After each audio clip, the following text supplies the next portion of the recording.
So, with that extraordinary introduction to the Vedic material, we will now turn to the dynamics of Hindu rituals. It is therefore my tremendous honor to introduce Pralay Kanungo, visiting us from Leiden University, who will take us to the modern period. Pralay, please.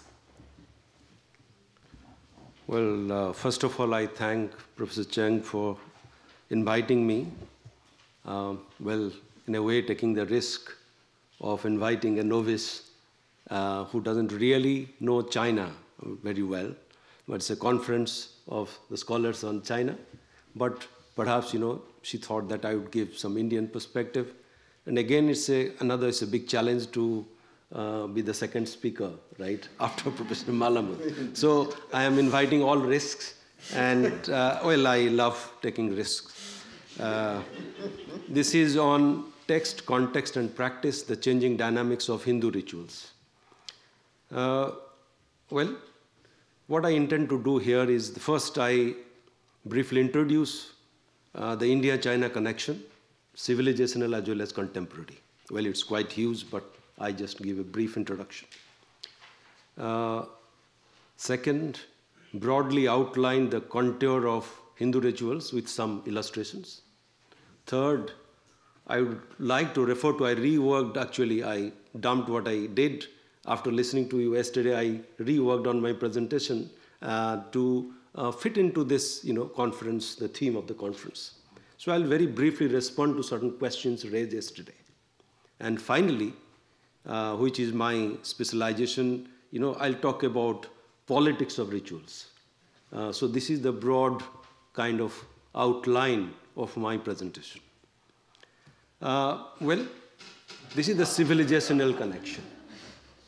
From Utaishan to Wuhan. Here Utaishan, the hall of Sakyamuni, built in 68, right? So the relationship goes back, this is civilizational connection. And now, last fortnight or, twice, the Prime Minister Modi and Xi Jinping met at Wuhan. It's a kind of informal dialogue. Informal talk. I bring in contemporary and civilizational together, primarily because people today talk of that India and China are the emerging nations. I don't really subscribe to this emerging nations, right? So when the nationhood was not there, right, at that time, these were two great civilizations. So I think this is very important to dispel this very idea of emerging. There was a decline. Maybe they're returning to the contemporary in a big bang. That's another story. But we must recognize the civilizational dimension of both these countries. And just, because I'll just very briefly touch this. So I just went to a temple. I went to Taishan, of course. Then this is the journey where the temple in Sichuan. This is a temple called Literary Star. And you can see that, the youngsters, the college-going, youngsters are coming and, putting an incense or candle. And of course, there are other ways of propitiating the god. But I think you can also, at that temple, I see there's, an elephant. That, in a way, reminded me of Lord Ganesha. If you just look at this elephant, the very structure, so I am just thinking, Ganesha in India, in the Hindu tradition, is also, he has many qualities, but one of the qualities that he represents wisdom, or Saraswati. So you have gods and goddesses in Hindu pantheon who represent, knowledge, wisdom. I think that is, I see that kind of connection in the Chinese temples. This is another, here myself, right? I am taking blessings from the Taoist leader of Sichuan, from Qingchen Shan mountain, the holy shrine, holy dham, I would say, in Hindu tradition. That is, Utaishan is a dham, and also this is another dham. One is the Buddhist dham, this is the Taoist dham. So in this dham, the way I sit, and the way the religious leader is actually giving me blessings, this is what I call it is a kind of Scindian practice. So this is, this practice is both in China and India. So, my Professor Tan Chung was talking of this idea of Scindia, right, and greatly propagating this kind of idea. And I think this is an interesting practice where I feel comfortably at home with the religious leader, and she is also blessing without any kind of, though we don't speak each other's language, but we connected. This is coming to the contemporary connection. Cult worship in China and India. So Chairman Mao is now being offered, right? All these kind of, you can see that, I think this is an old photograph in 90s when people are actually, there are many, I had not visited this temple, right? But I understand and I talk to people, and the Chairman Mao is worshipped. So he's no more just the personality cult, it was developed, but now it's actually a godly figure in rural China in some parts. And here you find the present Prime Minister of India, Modi, there's also a temple built in his honor.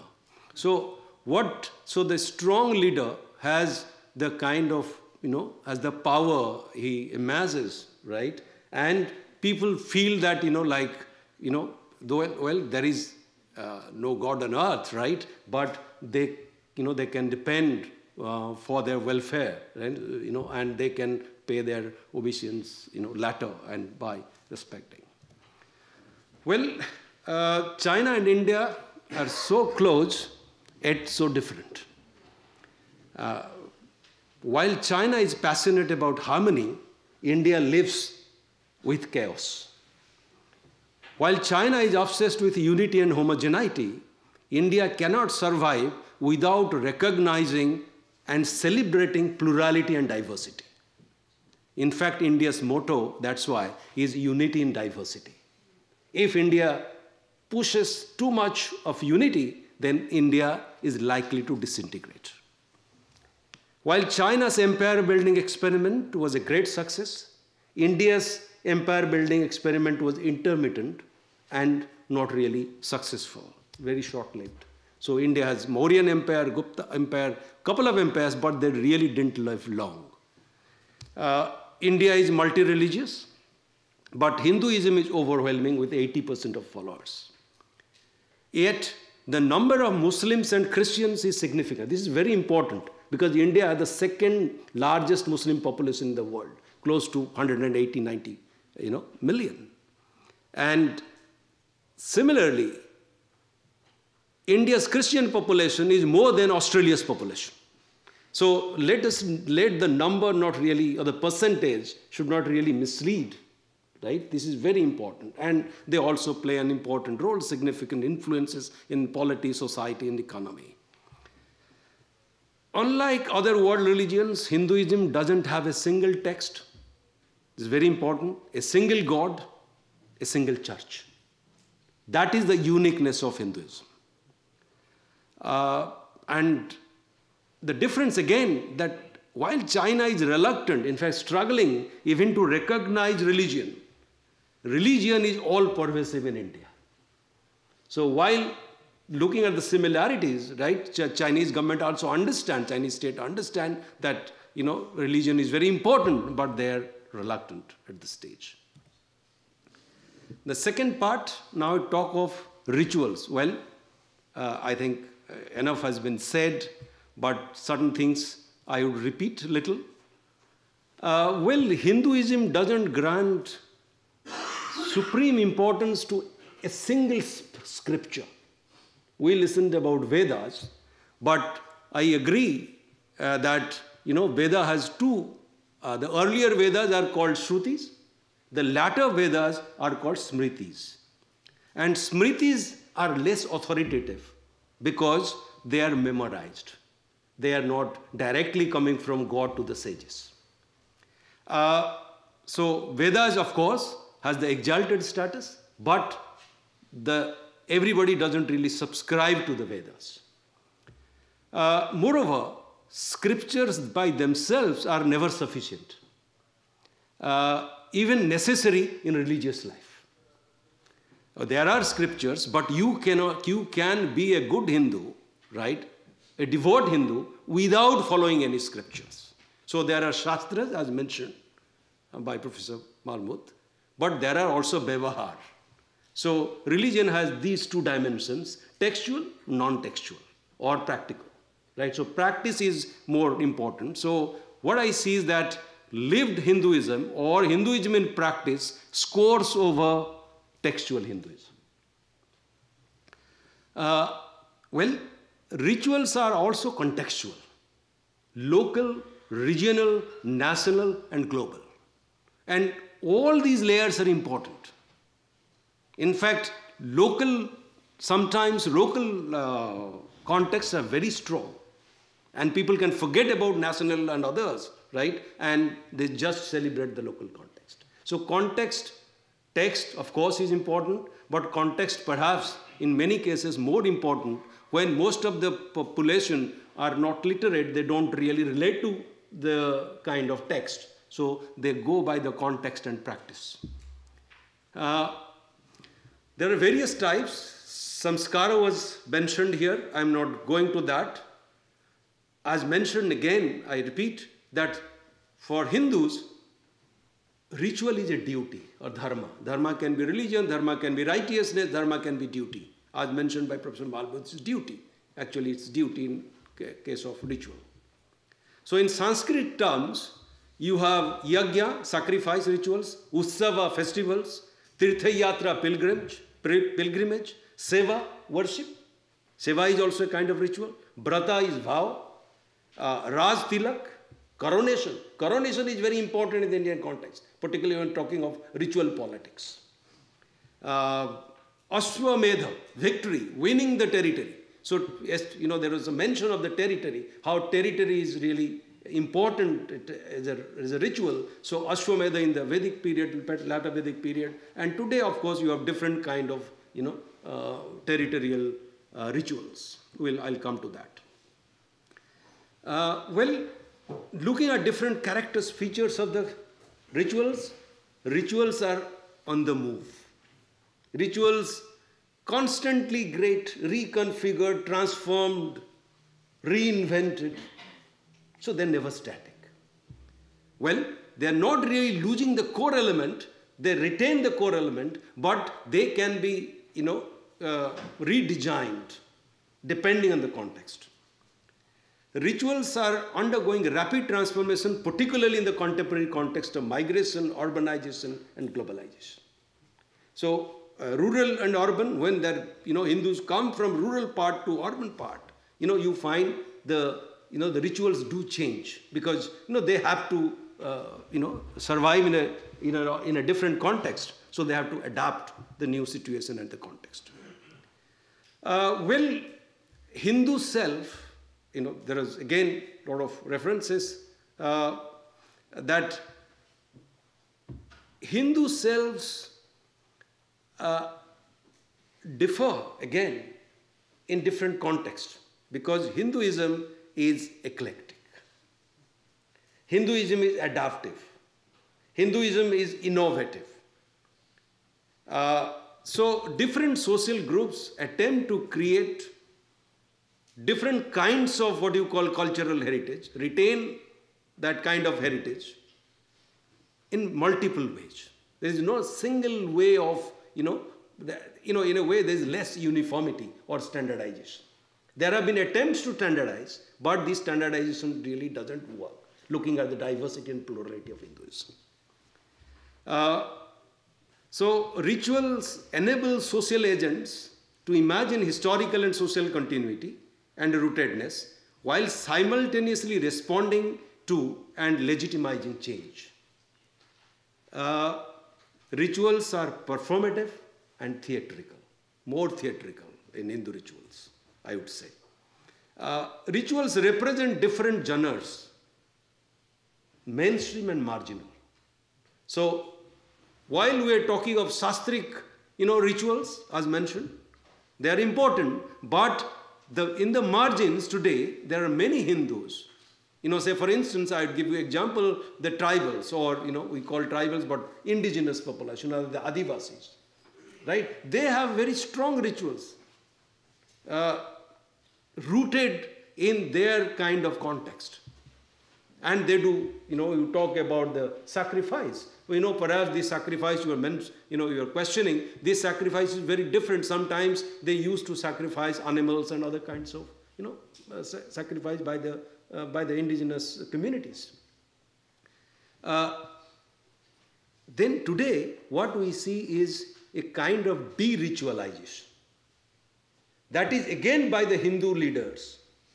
New Age Hinduism is not emphasizing on rituals, but going away from rituals, and they're saying that what we represent is kind of spiritualism. So spiritualism is replacing religion, Hindu religion, right? Because rituals are dispensed with, right, by these New Age Hindu gurus and others in different contexts.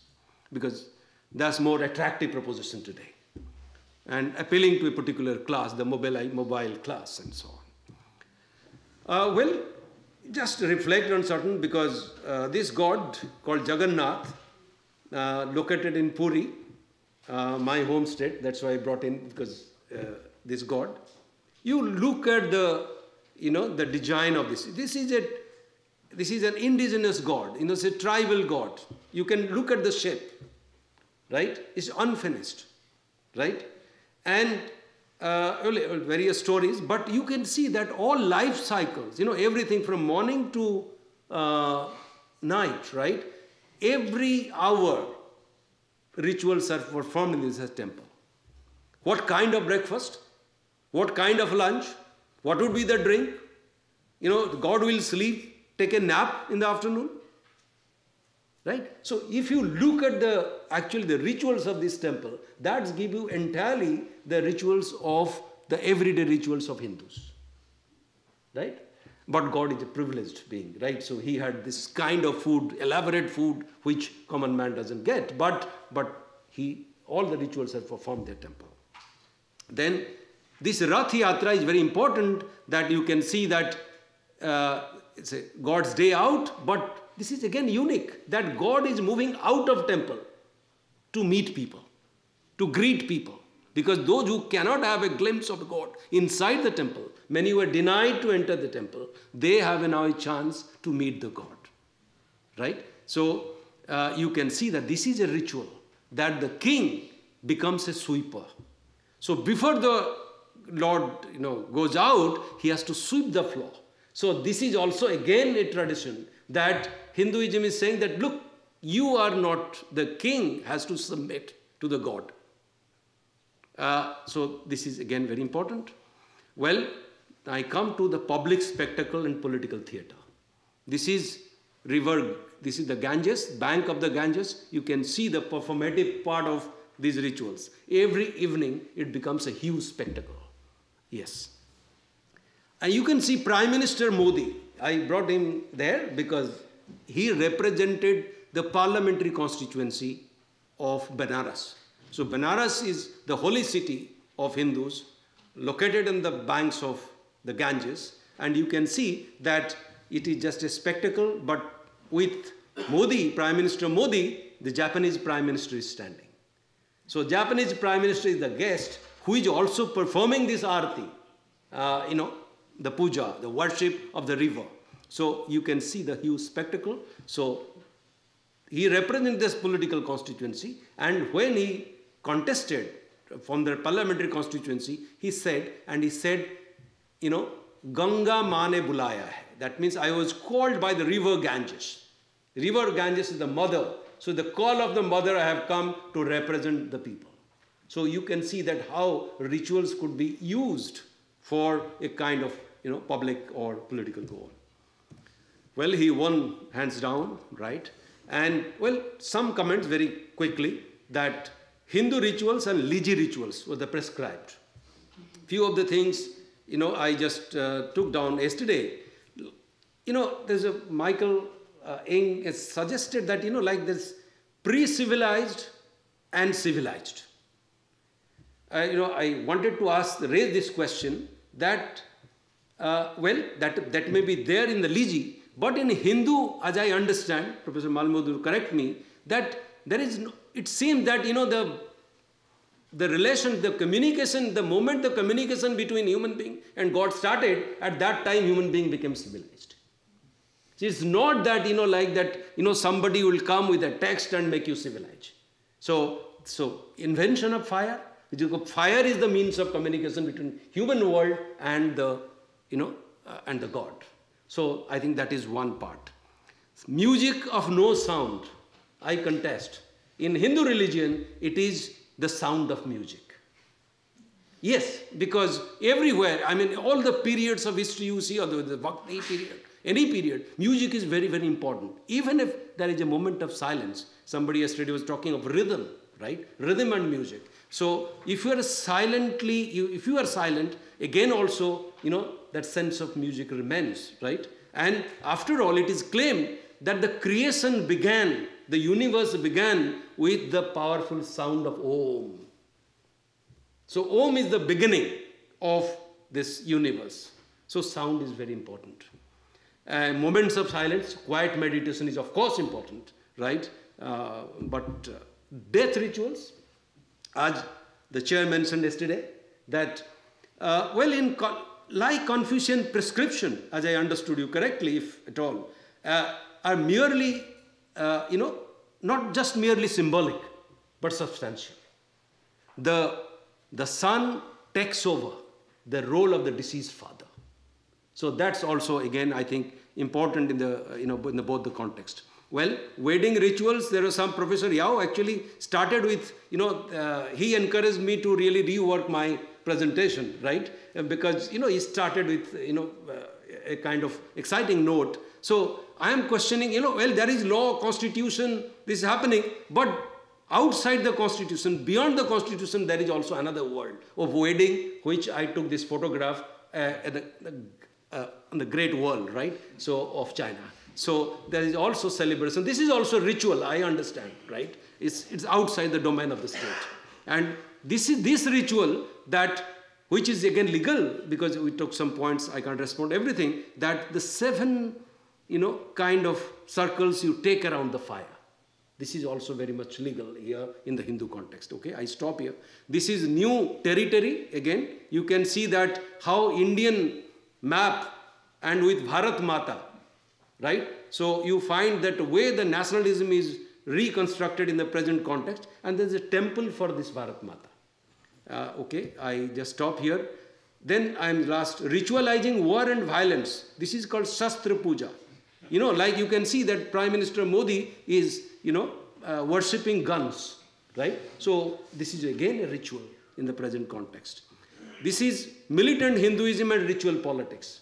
This is Mumbai, namaz going on, and the militant Shiv Sena is saying that why the Muslims are actually, praying on the street. So then if they do it, we will do arti or puja on the street. So they started, so you get a competitive kind of, communal politics happening there. So this is the last, new forms, new meaning, and Hindu nationalist identity. Today India is governed by Hindu nationalism, and you can see that the Rakhi, this is Raksha Bandhan. This is the original is this, that sister ties this thread, sacred thread, around the wrist of her brother, seeking protection. That is the old story. But now you can see the male members of this RSS, they are tying Rakhis with each other. Right? So it's a new interpretation of ritual. Okay? I stop it there. Thank you so much.